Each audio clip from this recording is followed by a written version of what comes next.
కామారెడ్డి సైలాని బాబా కాలనీలో ఓ బిఎల్ఓపై ఓ వ్యక్తి దురుసుగా ప్రవర్తించాడు.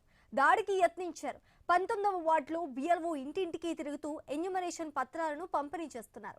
ఈ క్రమంలోనే ఓ వ్యక్తి తన కుటుంబ సభ్యుల ఓటు హక్కుకు సంబంధించి పాత వివరాలు లేవన్నారు. ఫామ్ ఎలా పూరించారని బిఎల్ఓతో వాగ్వాదానికి దిగారు. ఎన్యూమరేషన్ పత్రాలను లాక్కునే ప్రయత్నం చేశారు. దీంతో భయాందోళనకు గురైన బిఎల్ఓ పట్టణ పోలీస్ స్టేషన్ కు చేరుకుని ఫిర్యాదు చేశారు.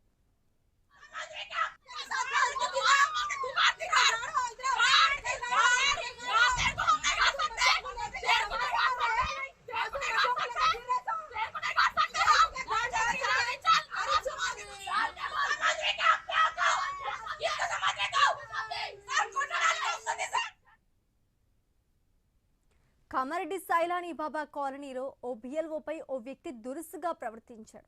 ఇక ఇదే అంశానికి సంబంధించి పూర్తి డీటెయిల్స్ మా తెలంగాణ బ్యూరో చీఫ్ కిరణ్ అందిస్తారు. కిరణ్, శ్రీజా, కామారెడ్డి జిల్లాలో బిఎల్ఓపై దురుసుగా ప్రవర్తించిన ఘటన కలకలం రేపింది. ఇంటింటికి ఎన్యూమరేషన్ ఫారాలు పంపిణీ చేస్తున్నటువంటి క్రమంలో బిఎల్ఓతో కొందరు వ్యక్తులు వాగ్వాదాన్ని దిగడంతో పాటు ఫారాలను లాక్కునేందుకు ప్రయత్నించినట్లు బాధితురాలు అయితే ఆరోపణలు అయితే చేస్తా ఉంది. అయితే ఈ ఘటనతో భయాందోళనకు గురైనటువంటి బిఎల్ఓ పోలీసులను ఆశ్రయించారు. అయితే కామారెడ్డి జిల్లా కేంద్రంలోని సైలాని బాబా కాలనీలో 19వ వార్డులో బిఎల్ఓ ఇంటింటికి తిరుగుతూ కూడా ఎన్యూమరేషన్ ఫారాలను కూడా పంపిణీ చేస్తా ఉన్నారు.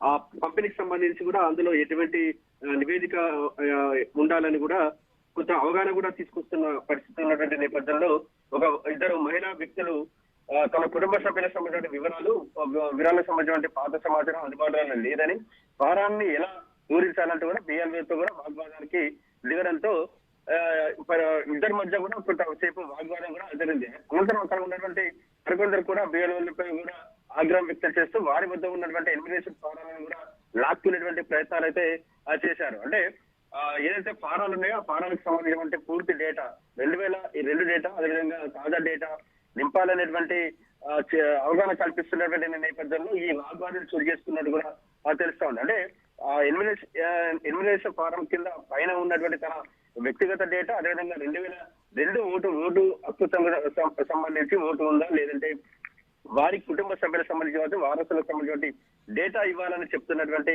నేపథ్యంలోనే ఈ ఘర్షణ చోటు చేసుకున్నట్టుగా తెలుస్తా ఉంది. ప్రస్తుతం ఈ ఘటనతో భయాందోళనకు గురైనటువంటి బిఎల్ఓ కామారెడ్డి పోలీస్ స్టేషన్ లో ఫిర్యాదు చేసినట్టుగా తెలుస్తా ఉంది. ఘటనపై కూడా పోలీసులు విచారణ చేపట్టినట్టు కూడా తెలుస్తా ఉంది. మొత్తానికైతే సర్ ప్రక్రియలో భాగంగా బిఎల్ఓలు ఇటువంటి ప్రాబ్లమ్స్ ఫేస్ చేస్తున్నట్టు కూడా మనకు స్పష్టంగా తెలుస్తా ఉంది. పాత డేటా పొందుపరచాలనేటువంటి నిబంధన ఉన్నటువంటి నేపథ్యంలో చాలా మందికి అవగాహన లేకపోవడం, కొంతమంది ఇలా వాగ్వాదాన్ని దిగుతున్నటువంటి పరిస్థితులు కూడా మనం చూస్తా ఉన్నాం. Thanks for the update.